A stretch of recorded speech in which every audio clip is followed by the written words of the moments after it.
brève communication, c'est une synthèse en fait de tout ce qui a été dit. On ne va pas tout répéter de A à Z.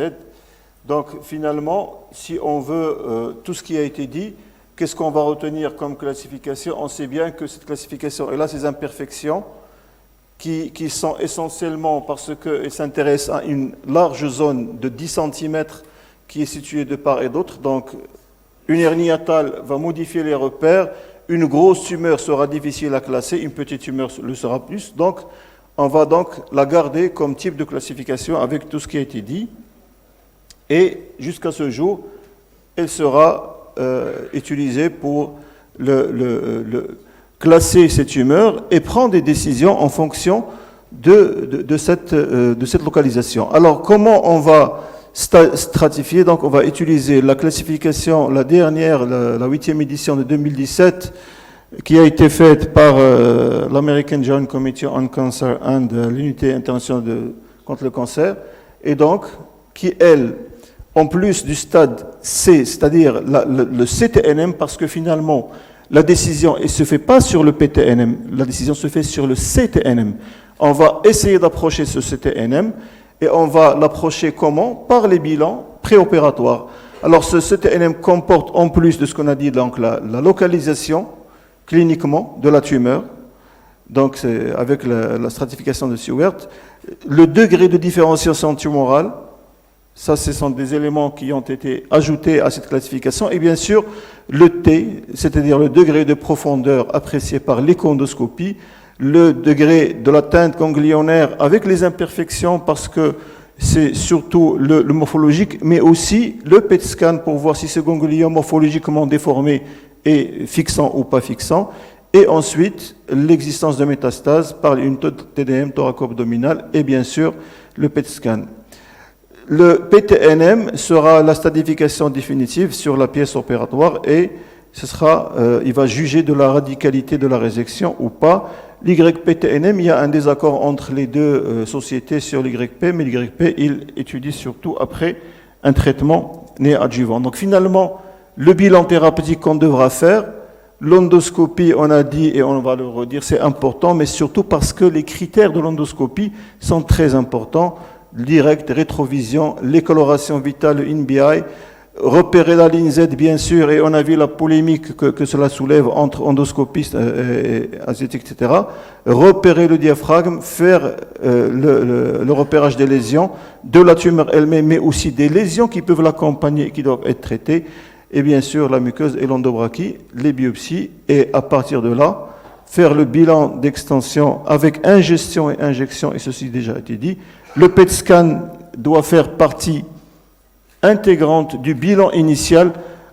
Il n'est pas systématiquement fait dans le bilan post-thérapeutique néoadjuvant, mais initialement, il doit être fait pour éliminer toutes les micrométastases infracliniques non détectées sur les os examens. L'écho-endoscopie est importante aussi pour le degré de profondeur, donc le degré du T, et l'IRM hépatique lorsque une lésion ne peut pas être caractérisée à la tomodensitométrie. Et la paroscopie exploratrice, il ne faut pas se gêner dès qu'on a le moindre doute de carcinose qui ne fait pas sa preuve. Lorsqu'on doute sur une métastase, là, la paroscopie en cas d'acide d'empattement sur la carcinose. Et donc, finalement, au terme de ces bilans, soit on est dans ce qu'on a dit, la tumeur superficielle, le T1 qui est N0, et là, si on a une tumeur non ulcérée, c'est la résection endoscopique avec l'endoscopic mucosal resection ou bien l'endoscopic submucosal dissection.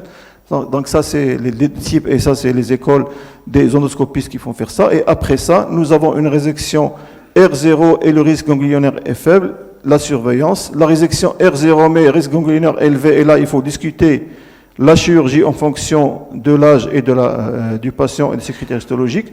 Ou bien la résection n'est pas R0 et là, il faut repartir de la chirurgie. Ou bien la tumeur est ulcérée, même si elle est CT1 ulcérée, on passe directement à la chirurgie. Mais je ne rentre pas dans les détails de l'endoscopie. Ensuite, si on a une tumeur qui n'est pas superficielle, qui est infiltrante, là, on est dans deux catégories. Soit nous sommes dans le T1, T2, quel que soit le COR, ou bien le T3, T4 avec dans le CER 3 qui correspond à l'estomac. Et donc ça, c'est la chimiothérapie péropératoire et la réévaluation après. Ou bien, on est dans le T3, T4, dans le CER 1 et 2, et c'est une radiochimio préopératoire. Donc ça, c'est... Et après, la réévaluation. Une réévaluation après ces progressions métastases, donc ça, c'est tout ce qu'on a dit entre intensifier et la deuxième ligne. Ou bien, il y a une régression tumorale ou bien une stabilité. Ça va être la chirurgie avec tout ce qui a été dit sur le type de chirurgie et le type du curage. Et là, je ne vais pas me répéter, en sachant que la seule option thérapeutique qui amène la guérison, c'est la résection chirurgicale R0. On l'a dit, avec des marges longitudinales, des marges latérales, curage adapté au site tumoral, entre tout ce qui vient d'être dit, avec une voie d'abord qui va différer entre abdominal thoracique, mini-invasif ou classique, ou bien sans thoracotomie lorsqu'il y a une contre-indication transhiatale, ou bien abdominal pur, en fonction du type. Là, on a déjà dit, le 1, le CER2 avec les deux options, et le CER2, c'est lui qui toujours met la controverse aujourd'hui. On a plus tendance qu'un CER2C vers le sens de l'œsophage, on l'a vu avec M. Fabre. Eh bien, le CER3 restera toujours des cas qui poseront problème parce que ici, c'est pas un cancer d'organes, c'est un cancer d'une zone géographique, d'une frontière, et on va toujours intervenir entre deux organes, entre deux zones thoraciques et abdominales. Et je conclus en disant que finalement, ce n'est pas un cancer d'un organe, c'est un cancer d'une zone géographique, et la coopération multidisciplinaire est importante. On a vu le traitement néoadjuvant, le traitement post-thérapeutique avec la chirurgie, et surtout, on ne peut pas améliorer le pronostic sans faire de dépistage. On ne peut pas faire de dépistage dans une région qui n'en vaut pas la peine, où il n'y a pas de forte prévalence. Donc on est dans cette cas de figure et on peut faire des dépistages. C'est des gens à risque, des familles qui ont des antécédents. Les Asiatiques font parce qu'ils ont forte prévalence. Nous, on ne fait pas. En Europe aussi, il n'y a pas de dépistage de masse.